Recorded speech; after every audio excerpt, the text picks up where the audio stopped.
2023년 첫날이 첫 번째 주일이어서 정말 좋습니다.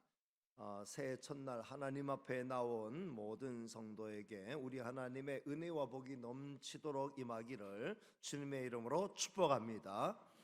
송구 영신 예배 때도 말씀드렸습니다만 2022년은 정말 힘들고 어려웠던 한 해였습니다. 저는 2022년이 빨리 지나갔으면 하는 바람을 가지고 있었습니다. 이제 새해 아침이 환히 밝았기에 새 희망을 꿈꿉니다. 2023년 여러분의 삶에 하나님이 함께 하시어 손을 대어 경영하는 일들마다 형통하고 영과 육으로 강건하고 가정 천국 이루시기를 주님의 이름으로 축복합니다. 지난 3년 동안 코로나로 인해 입었던 손해들 다 복구하고도 남는 전화위복의 역사가 일어나기를 주님의 이름으로 축복합니다. 새해 표어는 하나님의 뜻을 찾아서입니다. 너무 표어가 고상하고 의미가 깊어서 부담스럽게 다가올 수도 있습니다. 근데 너무 어렵게 생각하지 마시고 나를 향한 하나님의 뜻이 무엇일지를 묻고 그 답을 찾아보는 시도다라고 생각하면 됩니다. 나를 향한 하나님의 뜻에 무슨 정답이 딱 있는 건 아니에요. 평생, 나의 평생을 향한 하나님의 뜻이 있는가 하면 오늘 하루를 향한 나의 하나님의 뜻이 있을 수 있다는 거죠. 가장 중요한 것은 이렇게 날마다 하나님의 뜻을 생각하며 살아가는 삶 자체가 의미 있다는 거죠. 하나님의 뜻을 생각하며 살아가는 사람은 하나님 앞에서의 삶을 살 수 있습니다. 하나님 앞에서 하나님의 뜻을 묻는 삶은 성숙한 성도의 삶이라고 할 수 있죠. 사람이 철이 들었다 철들지 않았다 뭘로 구분할 수 있겠어요? 무엇이든 자기 위주로 생각하고 자기만 생각하는 사람은 아직 철이 안 든 사람. 철이 든 사람은 뭐예요? 항상 자기만 생각하지 않아요. 부모님을 생각할 줄 알고 다른 사람을 생각할 줄 알고 나라와 민족을 생각할 줄 알죠. 신앙생활도 마찬가지입니다. 아직 철이 덜 든 성도는 온통 기도가 자기 문제 해결에 집중되어 있습니다. 자기 원하는 소원이 이루어지고 자기가 잘 되고 자기와 관련된 것들이 잘 되는 거죠. 그러나 성숙한 성도는 자기의 소원은 다 하나님께 이미 맡겨졌으니 하나님이 다 이루어 주실 것이고 나는 하나님의 더 큰 뜻이 이루어지기를 소원하는 거죠. 이렇게 우리가 하나님의 뜻을 찾으면서 살아간다라고 할 때에 성숙한 성도의 삶을 살게 되는 것이고, 우리가 하나님의 뜻을 찾아가자는 것은 성숙한 성도의 삶을 살아가자라는 것과 의미가 같다, 이렇게 말씀드릴 수 있습니다. 흔히 비온 뒤에 땅이 굳어지고 아픈 만큼 성숙해진다고 하죠. 우리는 지난 3년 동안 코로나의 모진 아픔의 과정을 통과했습니다. 그만큼 더 굳어지고 성숙해져야 마땅하지 않겠습니까? 우리의 신앙생활도 어느 정도 발전해야 하지 않겠습니까? 맨날 내 소원만 이루어달라고 하지 말고 이제는 하나님의 뜻을 구하고 하나님의 기쁨이 되는 삶으로 나아가야 하지 않겠습니까? 이런 의미에서 올해의 표가 정해진 것입니다. 자, 오늘 말씀에도 보면 어리석은 자가 되지 말고 지혜로운 자가 되어야 한다라는 말씀과 함께 어떻게 행할지를 자세히 주의하여 살피는 자가 되어야 한다고 말씀하죠. 자, 15절 말씀 다시 한번 띄워드리겠습니다. 뜻을 생각하며 읽겠습니다. 시작. 그런즉 너희가 어떻게 행할지를 자세히 주의하여 지혜 없는 자같이 하지 말고 오직 지혜 있는 자같이 하여. 지혜 있는 자와 지혜 없는 자의 차이는 자기가 어떻게 행할지를 자세히 살피는가 살피지 않는가를 통해서 분간할 수 있다는 거죠. 사실 그렇지 않습니까? 어리석은 자는 이것저것 생각하지 않아요. 되는 대로 살아갑니다. 호주머니에 돈이 들어오면 쓰기 바쁘죠. 내일을 위한 계획이나 저축은 아예 없습니다. 그러니 항상 마이너스일 수밖에 없습니다. 한 달 벌어서 한 달 살기 바쁘고 마이너스 메꾸기에 급급하지요. 물론 절대적으로 수입이 부족해서 그럴 수도 있어요.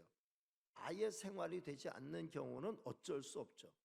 저도 교회 개척해서 교회가 안정적으로 자리 잡기까지는 항상 부족했어요. 그때는 빚이 좀 없었으면 좋겠다 이 생각만 하고 있었죠. 그래도 막 살지는 않았습니다. 막 쓰지도 않았습니다. 그러니까 기회가 되었을 때 마이너스 인생을 면하게 되었습니다. 저는 지금 마이너스는 아닙니다. 지금은 지혜롭게 쓰려고 노력하고 있습니다.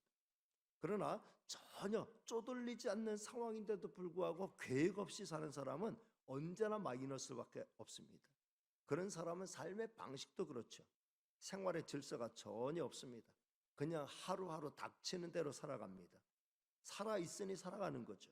그러니 인생에 발전이 있을 수가 없는 거예요. 그러나 지혜로운 사람은 다릅니다. 매사의 계획을 잘 세우죠. 미래에 대한 철저한 계획을 세우고 규모 있게 살아갑니다. 지혜로운 사람은 수입에 많고 적음에 크게 구애받지 않아요. 수입이 많으면 많은 대로, 수입이 적으면 적은 대로 살림을 잘 꾸려갑니다. 꼭 쓸 것과 쓰지 말아야 할 것을 구분합니다. 생활의 우선순위도 잘 정해져 있습니다. 엄벙덤벙 살지 않고 질서 있게 계획성 있게 잘 살아갑니다. 이렇게 사는 사람이 지혜로운 사람이죠. 그리고 정말 지혜로운 사람은 이 땅에서의 미래만 바라보지 않고 영원한 미래도 함께 생각하는 거죠.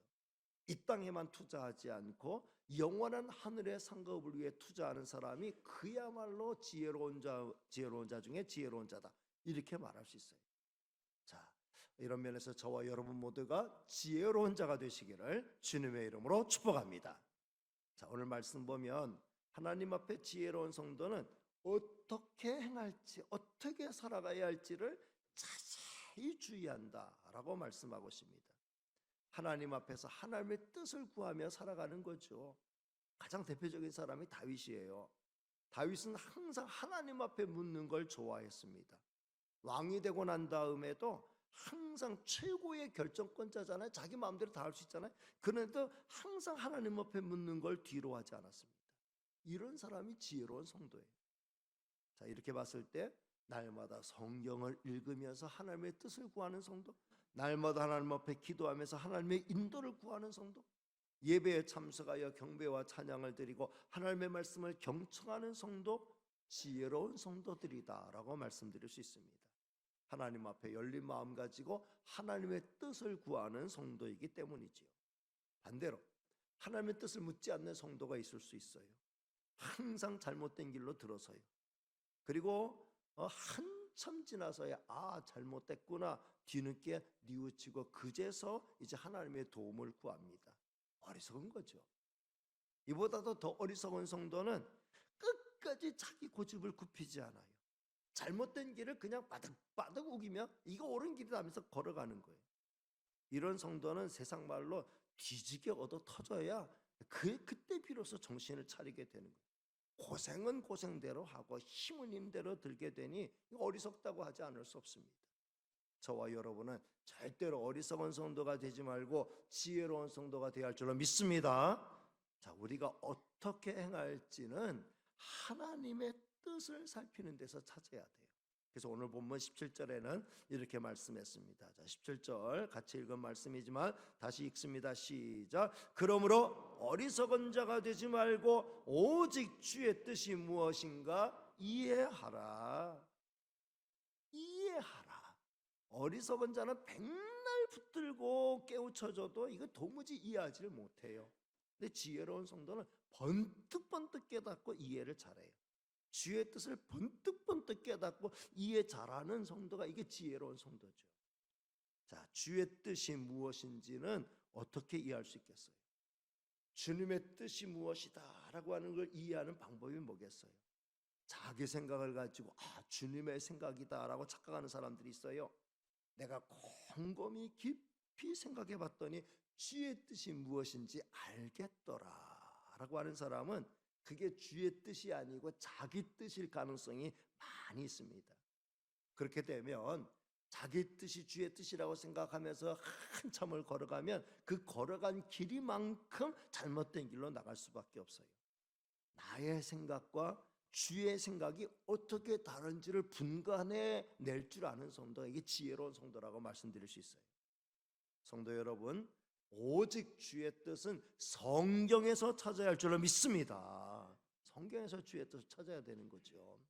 어떤 분은 기도해서 주의 뜻을 찾아보겠다라고 하는데 이것도 위험할 수 있어요. 말씀의 기초가 없는 기도는 자기 생각에 치우칠 공산이 매우 큽니다. 기도는 가장 기본적인 의미에서 성도가 하나님 앞에 어린아이 자세로 아뢰는 거죠. 순수한 마음으로 구하는 겁니다. 하나님의 은혜와 하나님의 도우심을 구하는 게 기도잖아요. 여기에서 하나님의 뜻을 묻는 기도로 나간다라고 하는 건 기도의 수준을 상당히 업그레이드 시키는 걸 의미하는데, 이 수준 높은 기도로 나가려고 하면 하나님의 말씀에 대한 충분한 이해와 깨달음이 있어야 되는 거예요. 이 바탕이 없이 하나님의 뜻을 구한다라고 하면은 엉뚱한 자기 생각으로 빠질 공산이 크다는 거죠. 그러면 정말 골치 아픈 거예요. 하나님의 뜻이 아닌데도 불구하고 내 기도에서 응답받았다, 이게 하나님의 뜻이다라고 고집하며 나가면 이 말리기 힘들어요. 수많은 이단이 생겨나는 것도 다 비슷한 경로를 따라서죠. 하나님의 말씀에 대한 기초 없이, 복음에 대한 이해 없이, 예수 그리스도의 십자가의 은혜를 제대로 깨닫지 못하고 나갈 때에 결과적으로 자기가 그리스도다, 자기가 그리스도의 자리에 냉큼 올라서게 되는 거죠. 따라서 하나님의 뜻을 성경에서 찾는 것이 정답이에요. 성경에는 우리를 향한 하나님의 뜻으로 가득 차 있습니다. 그 뜻을 잘 찾고 그 다음 그걸 잘 이해하고 그 다음에 깨달아진 그 뜻을 따라서 실천에 옮기는 게 중요하죠. 뭐든 잘 이해가 되면 행동으로 옮기기 쉬워요. 이해가 잘 안 되면 행동으로 이어지기가 어려워요. 이해가 잘 됐어요. 그러면 그렇게 살아야지 라고 하는 행동으로 나가기가 쉽다라는 거예요. 저는 앞으로 오늘 본문이 들어있는 이 에베소서에서 우리를 향한, 저와 여러분을 향한 하나님의 뜻을 살펴보려고 합니다. 에베소서 1장부터 3장까지는 우리가 어떻게 하나님의 은혜로 구원받았는가라고 하는 은혜로 구원받은 구원의 도리를 잘 설명하고 있고, 4장부터 6장까지 이렇게 은혜로 구원받은 우리가 어떻게 이 세상을 살아가야 될 것인가, 우리를 향한 하나님의 뜻이 무엇인가를 자세하게 설명하는 내용들로 구성되어 있어요. 저는 이 뒷부분 4장부터 6장까지에서 저와 여러분을 향한 하나님의 뜻을 매주 한 꼭지씩 살펴보려고 합니다. 자, 성도 여러분, 다시 말씀드립니다. 하나님의 뜻을 찾는 것보다 더 중요한 것은 그 뜻에 나의 목적을 두고 순종하는 삶을 살아가는 거예요. 100번 1000번 깨달아도 순종하지 않는다면 하나도 깨닫지 못한 거나 마찬가지예요. 많이 깨달았어요, 많이 이해했어요. 근데 생활로 옮겨지는 게 없어요. 그거는 잘못 이해한 거예요. 제대로 깨닫지 못한 거예요. 정말 제대로 깨달았다라고 하면은 그래서 반드시 그 삶으로 이어질 수밖에 없어요. 왜냐하면 생각이 바뀌었는데 행동이 안 바뀔 수 없잖아요. 난 생각은 바뀌었어요, 이해가 됐어요. 근데도 생활이 안 바뀌어요. 그건 이해가 아직 안 된 거예요. 제대로 생각이 아직도 안 바뀐 거예요. 지금은 그 어느 때보다 제대로 깨닫고 제대로 순종해야 될 때입니다. 자, 오늘 본문 16절 말씀은 이런 사실을 확인해 주죠. 같이 읽습니다. 시작. 세월을 아끼라, 때가 악하니라. 때가 악하니라 라는 말씀은 세상의 보편적 기준에서 볼 때 이 세상이 악하다라는 의미가 아니에요. 하나님의 절대적인 기준에서 봤을 때에 때가 악하다라고 하는 거죠. 성경에 보면 악한 때가 있었어요. 노아의 때가 악했죠. 노아의 때의 세상은 죄악으로 관영했다 그랬어요. 관영했다는 건 시작부터 끝까지 죄악으로 시작해서 죄악으로 끝났다, 죄악으로 온통 가득 차 있었다, 이렇게 말씀하는 거죠.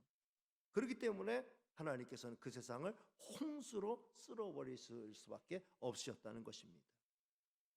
롯의 때가 또 악했다라고 성경은 말씀하죠. 그렇기 때문에 하나님께서 소돔과 고모라를, 죄악으로 가득 찬 소돔과 고모라를 불과 유황으로 멸망시키실 때 하나님께서 아브라함의 소원을 들으셔서 그 성에서 의인 10명이라도 찾을 수 있으면 그 성을 멸하지 않겠다라고 약속하셨어요. 아무리 찾아봐도 의인 10명이 없는 거예요. 의인 10명의 숫자를 채울 수 없었던 거예요. 그래서 하나님이 그 성을 불과 유황으로 다 소멸시키실 수밖에 없으셨다라는 거죠. 오늘 본문을 기록한 사도 바울이 에베소서를 기록할 때 그 당시 로마 제국의 상황도 죄악이 관영하는 세상이었어요. 온갖 우상 숭배, 세상의 쾌락을 추구하는 일을 모두가 정신을 빼앗기고 있었어요. 서로의 이익을 위해 다른 사람을 죽이는 것은 예사로 생각하는 무참한 살육이 벌어지는 그런 세상이었어요. 악했죠. 때가 악했다라는 말씀이 맞는 말씀. 그런데도 소돔과 고모라처럼 또는 노아의 홍수 시대처럼 그 시대가 완전히 싹 쓰러지진 않았어요. 왜 그랬을까요? 이 편지를 받은 성도들이 정신 똑바로 차리고 의인 10명의 역할을 해야 되겠다. 우리가 의인 10명의 역할을 해야 되겠다.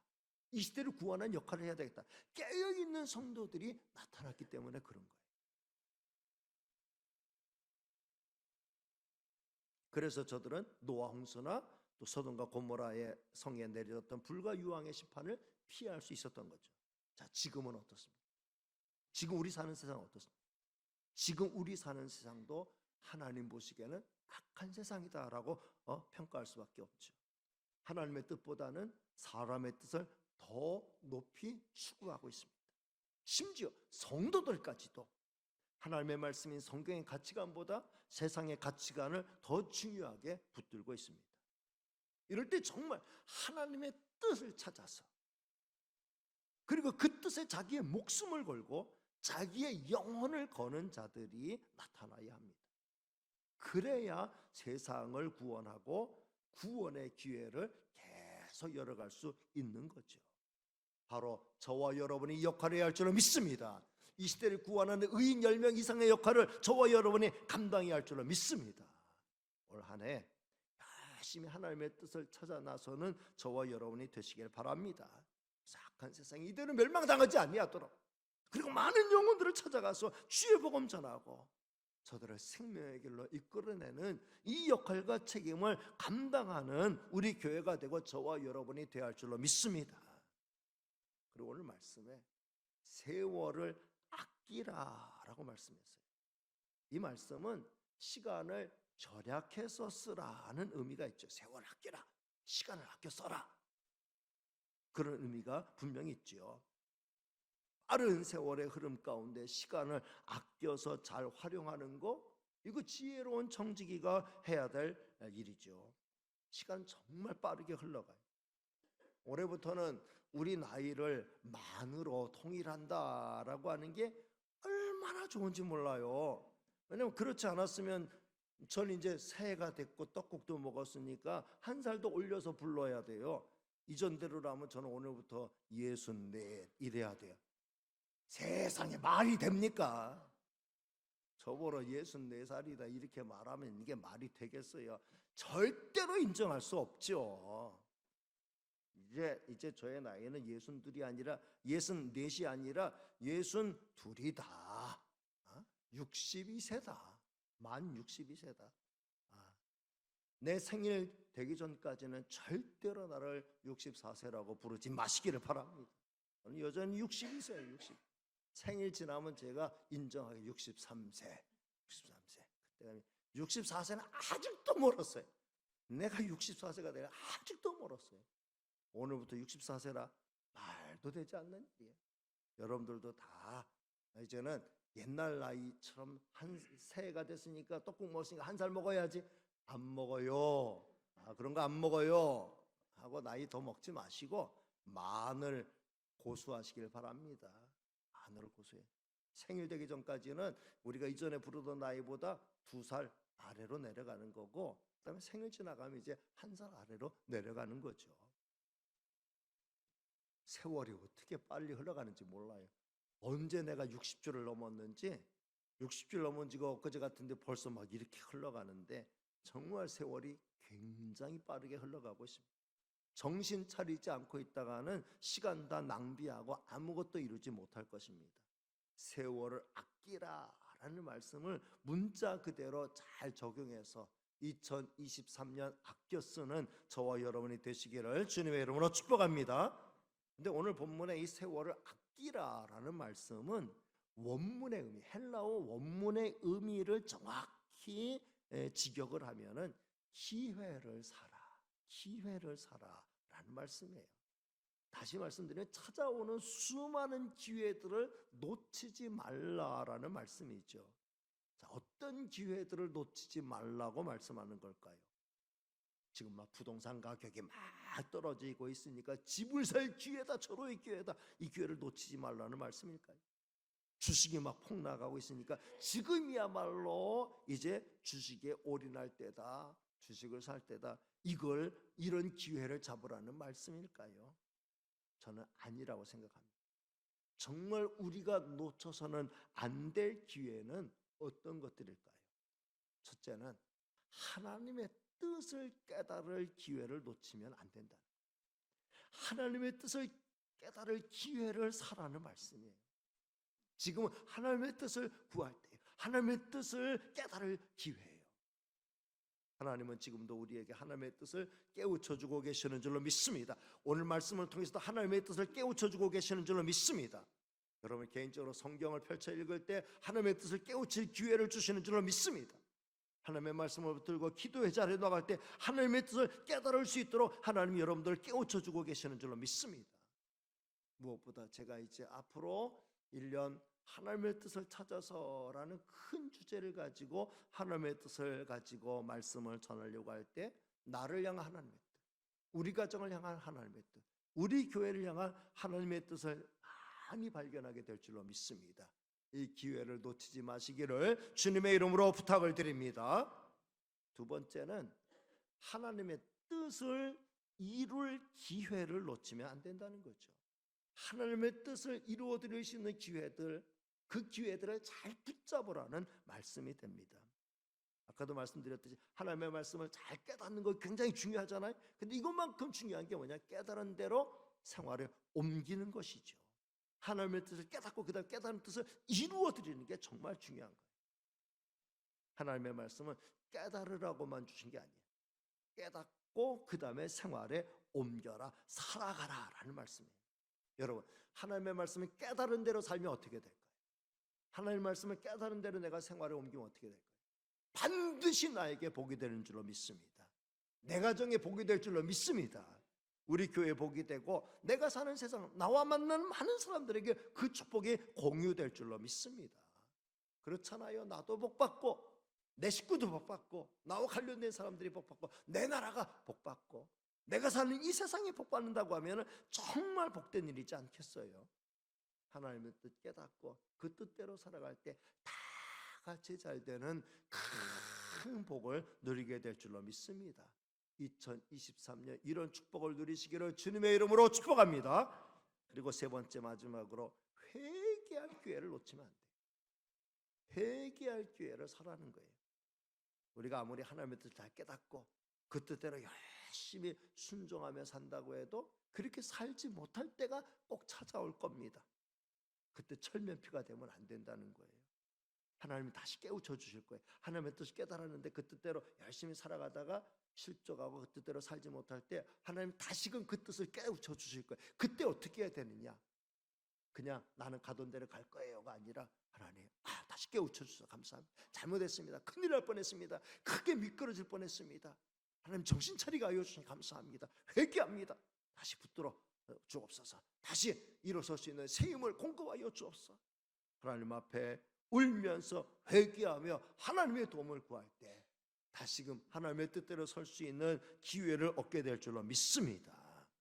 그럴 때 우리 인생을 통해 하나님은 큰 뜻을 이루어 가실 거예요. 날마다 자기를 반성하며 하나님의 뜻을 계속 추구하는 사람은 잘 될 수밖에 없어요. 스스로 자기를 하나님 앞에서 반성하기 때문에 성화의 과정도 더 많이 빠르게 진행시킬 수 있을 것이고 삶의 모든 면에서 인격적인 면에서도 그렇고 생활의 태도 면에서 그렇고 모든 삶에서 큰 발전을 이루어가게 될 것입니다. 자, 말씀을 맺습니다. 2023년 희망찬 새해가 밝았습니다. 올해 표를 보십시오. 하나님의 뜻을 찾아서는데 그 위에를 보면은 찬란한 빛이 비추고 있어요.